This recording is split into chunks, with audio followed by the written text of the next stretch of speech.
En un polímero, si la mayoría de moléculas son cortas, en el proceso de polimerización no crecen mucho, estas no pueden enredarse muy bien entre ellas y el material polímero se deforma con facilidad, es decir, es suave, porque las moléculas deslizan entre ellas. Eso se intenta representar en esta imagen que está acá. Se observa un material polímero con moléculas muy cortas, que serían estas líneas de acá.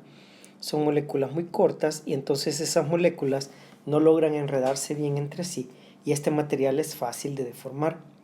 Sin embargo, si la mayoría de moléculas son largas, estas se enredan muy bien entre sí y el polímero es resistente o es duro, es difícil de deformar. Esto se ilustra en este esquema que está acá.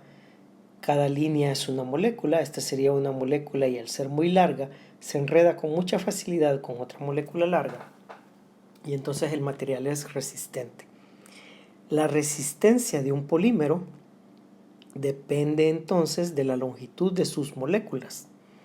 Entre más largas son las moléculas, más resistente es el material. Entre más cortas son las moléculas, menos resistente es el material.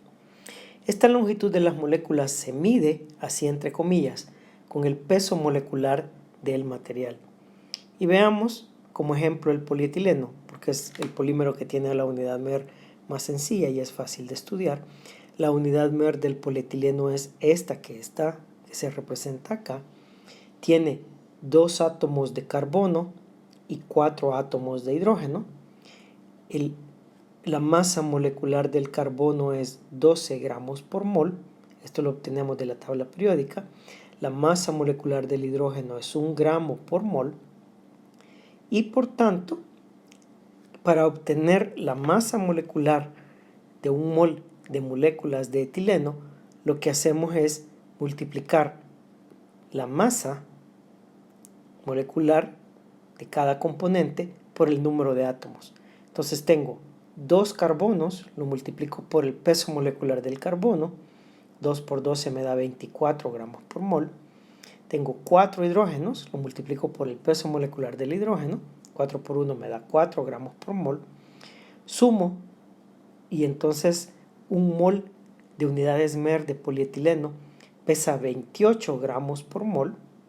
Ese sería el peso molecular de una unidad MER o de 1 mol de unidades MER de polietileno.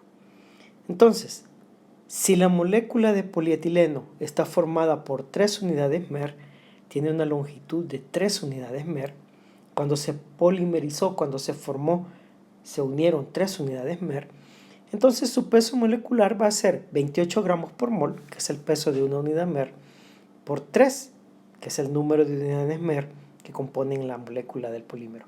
Eso va a dar 84 gramos por mol. Si la molécula de polietileno estaría formada por 10 unidades MER, como ejemplo, entonces el peso molecular de esta cadena de 10 unidades MER de longitud va a ser 28 gramos por mol, el peso molecular de la unidad MER de polietileno, por 10, el número de unidades MER en la cadena, eso va a dar 280 gramos por mol. Y entonces cuando comparo los pesos moleculares, el peso molecular de 280 indica que la molécula es más larga que aquel polímero que tiene un peso molecular de 84. Entonces, este material, al tener un peso molecular mayor, va a tener una mayor resistencia. Si un grado de polietileno tiene un peso molecular de 4200 gramos por mol, entonces yo puedo encontrar cuántas unidades MER lo forman. Divido 4200 gramos por mol entre el peso molecular de una unidad MER, que es 28, y eso me va a dar 150 unidades MER. En la cadena del polímero estaría formado entonces por 150 unidades MER de polietileno. El peso molecular es mayor, el número de unidades MER que forman la molécula es mayor, por tanto, esta es más larga y se enreda mejor. Entre más larga es la molécula, mayor es su peso molecular, tal como lo hemos visto. Entre más larga es la molécula, mejor se enredan todas entre ellas y mayor es la resistencia del polímero. Por tanto, a mayor peso molecular, más resistente es el polímero. Y por esa razón, el peso molecular nos ayuda a determinar qué tan resistente es un material. Durante la polimerización, no todas las moléculas alcanzan la misma longitud. Hemos dicho que este es un proceso aleatorio y por tanto en un polímero hay moléculas cortas mezcladas con moléculas largas. El peso molecular no es el mismo para cada molécula.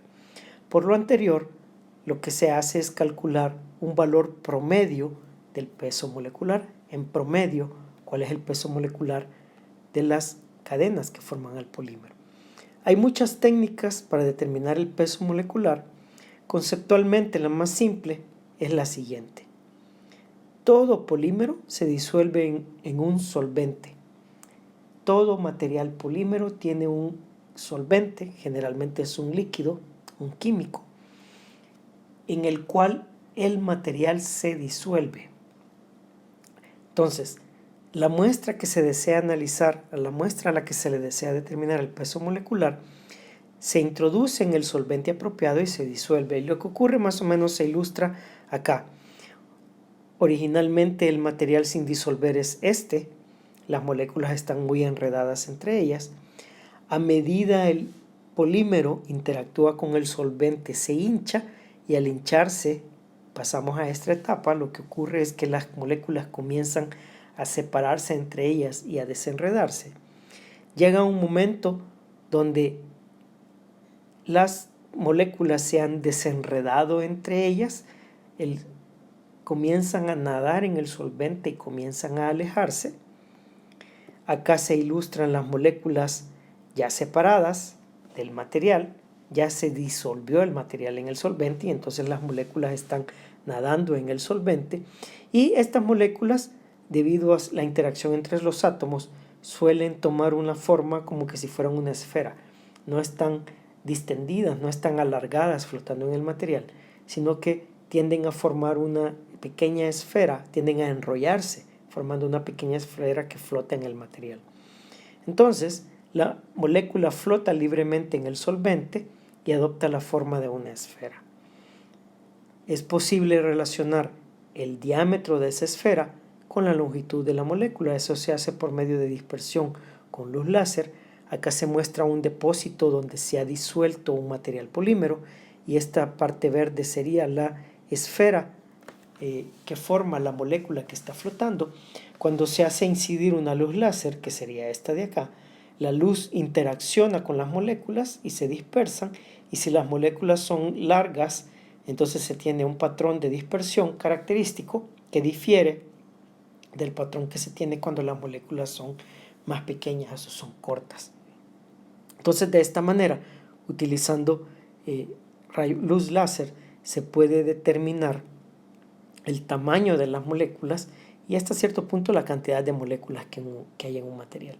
Entonces, el polímero disuelto se hace pasar por varios filtros de distintos tamaños, con distintos agujeros, con el propósito de separar las moléculas en función de su longitud.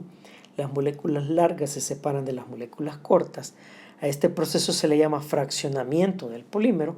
Y luego, para cada grupo de moléculas, se determina el número y tamaño de las esferas que han sido fraccionadas y a partir de ahí se estima el peso molecular de cada grupo de moléculas, de cada subconjunto de moléculas. Ese es el peso molecular de cada fracción del polímero. Luego se calcula el peso molecular promedio y para ello hay dos formas de calcularlo. Eso lo vamos a ver